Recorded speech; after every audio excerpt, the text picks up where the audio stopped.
Hey guys, Moldran here. Today I'm gonna show you patch 2.4 of Diablo 3 and also talk about season 5. It's worth to come back to or worth to play it, and yeah. Now one of the big additions of the patch is new zones. So for example, in Act 3 they added a new zone to the Runes of Sacheron, where before it was only Runes of Sacheron and then the area where you get Kanai's Cube, but now they added this area here on the right side. Pretty decent zone called the Eternal Woods. It's quite fun to play here, you know, it's snowy, like it fits very well right now to real life where it's December and it's probably also like snow in most of your countries depending on where you're from. And yeah, the zone overall is pretty cool. I love like fighting those big fat Yetis. It's really fun. There's also zombies here, one of my other favorite mob type. They're easy to kill and drop really good items. And yeah, see, don't get irritated by the legendary drops, it's just because of the PTR and there's a 2000% buff that you can see here. And yeah. Also new is like this massacre they see here, like you see this burning rope. This was taken from the console version of the game. Very interesting as well. It's really cool. You can get like, let's say 100 or 200 kill streak, and now it says dominant and stuff. Like it keeps you motivated to like keep killing and killing. And at the end there's a very big experience bonus you can get from this. For example, 3 times more experience, 2.5 times more experience. I haven't figured out yet how exactly this experience bonus works, but you do get rewarded for like those big kill streaks.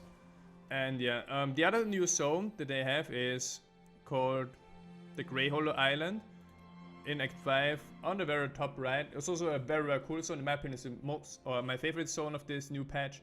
I'm looking forward to do bounties here and let's check it out a little bit. There's also like 2 zones here. It's usually subdivided. There's a lot of quests and events and sub-dungeons as well.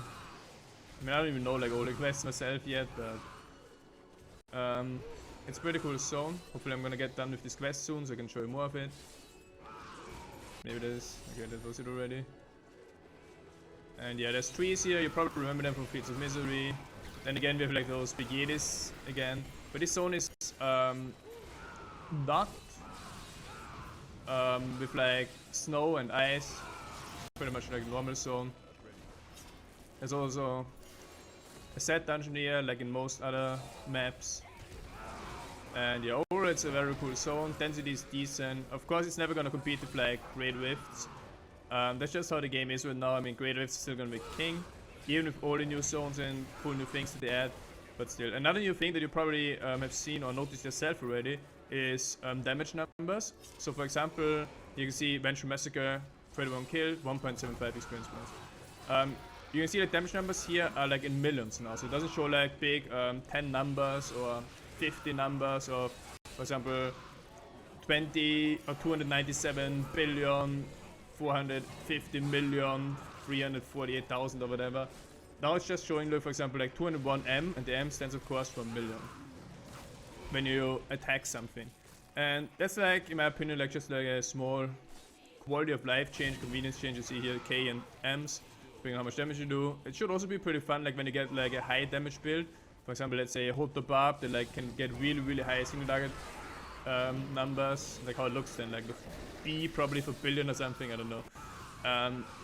But yeah, another change that you probably also have seen already is the buff bar. Now what you can see, for example, you can see Rough Berserk like on the top already, like when it runs out. And you see it like lasts. And when this goes, like then it goes the yellow, the warning.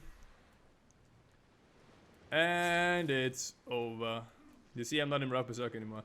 It's not a cool thing. It's really much easier now to keep track of the buffs. So for example, if it was Warcry, it doesn't show up here because this buff bar is limited. You don't want to have like 20 buff icons there. But you know, for example, okay, Warcry is still like 2 minutes left or something. Battle Rage is still a long time left, and then you see like slowly it getting down.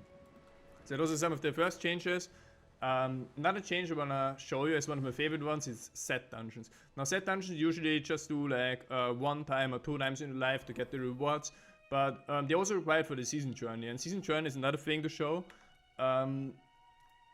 If I leave this here, I can see or show some of the rewards. I mean, what Blizzard changed in the season journey is different things. Now, first, you have the chance to get additional stash tabs. They increase the number of stash tabs in the 2nd slot now, so more inventory space, yeah.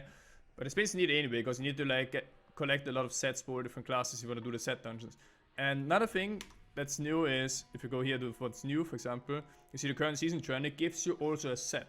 So let's say you complete like chapter 1, chapter 2 and so on, eventually you're gonna get one set, and the type of set you get depends on what class you have. For example, as a barb you get the Earthquake set, as a Demon Hunter you will get the Shadows Mantle set and so on. You see here Wizard gets Firebirds. Alternatively, or if you keep going, you also have the chance to get this portrait, which in my opinion is probably one of the best looking. But for this you have to complete, I think, all the season journey, which includes set dungeons, time limits and all that kind of stuff. And another great change is the class balance. The class balance is insane right now. Now every class has 3 or 4 or even 5 different builds that are all really strong and all can get really high rift rankings. And as I said before, like the balance is not like that it's only Monk or only Barb this season. No, this season, if you go for example to season data here on PTR where only a few people played, but you see like it's a lot closer together than on live, but it's really all about Barb and Monk. So for example here you see, okay, there's a 78 Barb, 76 Barb, then you can go for Crusader for example, and Crusader is even higher, you see 84. I mean, I'm gonna play Crusader, I don't want all of you to play Crusader now, but yeah, Crusader is really strong right now. There's 2 builds that are exceptionally strong. One is the Meteor build, where you don't use a set item apart from the Litany set that I'm gonna show as well. I'm gonna show you some items. Or the second thing is the Invoker set with reflect damage, where I have Perma Horse and everything just kills itself. Let's see what build this Crusader uses, because he got a pretty good time and great with 84 on a season here that just started 1 month ago. That's pretty impressive. His Paragon is probably not even that high. So let's see what he has. And he's going for the Litany build. You see here Litany set bonus. While this is your only item set bonus, every ancient item you have equipped increases your damage dealt by 100%, reduces damage taken by 4%. So I guess this is everything here ancient, so he gets 100% damage boost for each of those. And the build works really well, because I mean with this he doubles the duration of siege charge, so it's a perma horse, and then he can expand Meteor, which does insane amount of damage. Bombardment with all the 100% damage boost he gets from this Litany set on each ancient item. That's probably like what I'm gonna play, but as I said, like other classes also gonna be like around 78, 77, 80 Great Rift. So I mean Demon Hunter would be my second choice. Demon Hunter is also really sick. This patch you see 79. Even higher than the Barb that we have seen before, I think. Monk, as always, like solid class. But so many people played Monk in last season, so I don't think like Monk is going to be primarily played this season, because people want to change. Like I want to change as well. I don't want to play Barb again. I want to play something different now. And I decided let's go for the Crusader. It's another strength class. And I can also like reroll something else, like a Demon Hunter later on if I decide to do so. Be sure to see 78. Everything's pretty close together. I mean, maybe Crusader is the strongest, but we'll see. And even like Wizard 81. So you see, everything is pretty close together. If you compare this to live, there's really quite a lot of difference. And some other items I wanted to show you. For example, just on the Barbarian, what's new, for example, is this here. Blade of the Tribes, Warcry and Threatening Shout cause an avalanche and Earthquake. Now the Earthquake build with the Earthquake set is going to be really sick again this season. Maybe even the best Barb build, or at least one of the top 2, top 3 builds. And for example with this, I mean Warcry and Threatening Shout you can have in the build. And then you always like cause an avalanche and Earthquake simultaneously every time you either use Warcry or Threatening Shout, which is like really sick. So you can either use this and cube a Furnace, or you can do it the other way around. Use a Furnace and cube this, depending on where you have the better weapon. Then this belt synergizes with the same build. Groundstorm causes an avalanche. If you also want to use Groundstorm, but I think it's mostly going to be swapped for Threatening Shout, but this is also a very good belt, because it increases avalanche damage by 160% and Groundstorm causes an avalanche on top of like good base stats. Then there's the Band of Might. That's one of my favorite items, not just because this one has good stats, but after casting Furious Charge, Groundstorm will leap, and in every build you have those things usually. For example, Earthquake build is leap, Furious Charge is in Rakegore and also in Whirlwind build and so on.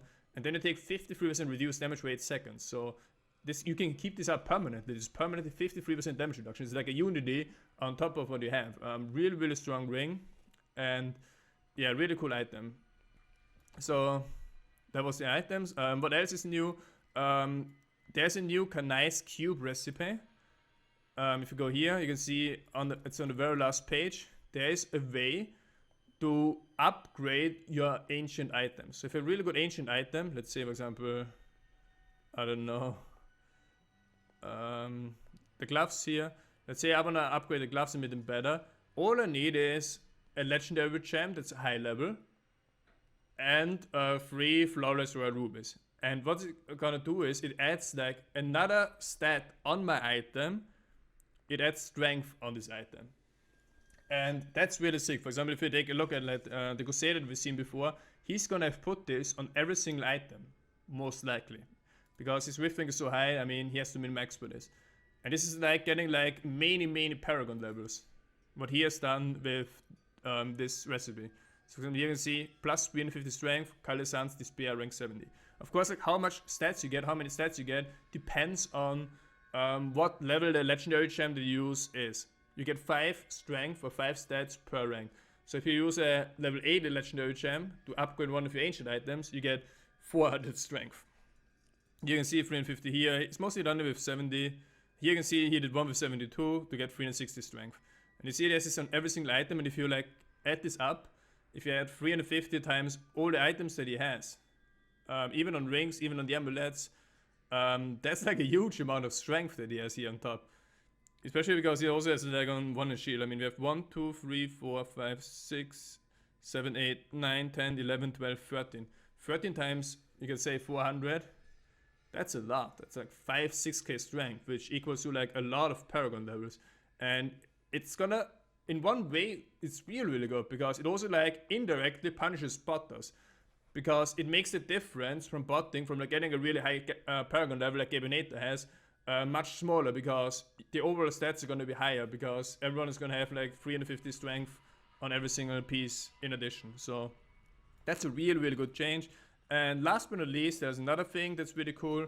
If you go for Greater Rift, you can empower them. So you have the option to like empower them with lightning, make them harder. Actually no, you don't make them harder, but when you finish it before the timer ends, instead of like getting 3 chances to upgrade your gems, you get a 4th one. Now the downside is it costs money, and it costs a lot of money.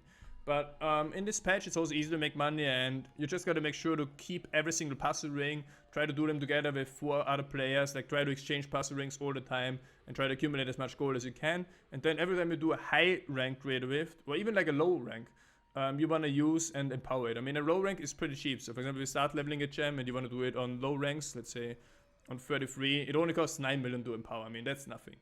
That's probably like you get more back from just completing the rift. But yeah, that's it for my patch analysis. As I said, like really awesome patch. It's not an expansion, so I'm still a bit disappointed because we didn't get the expansion at BlizzCon that I expected.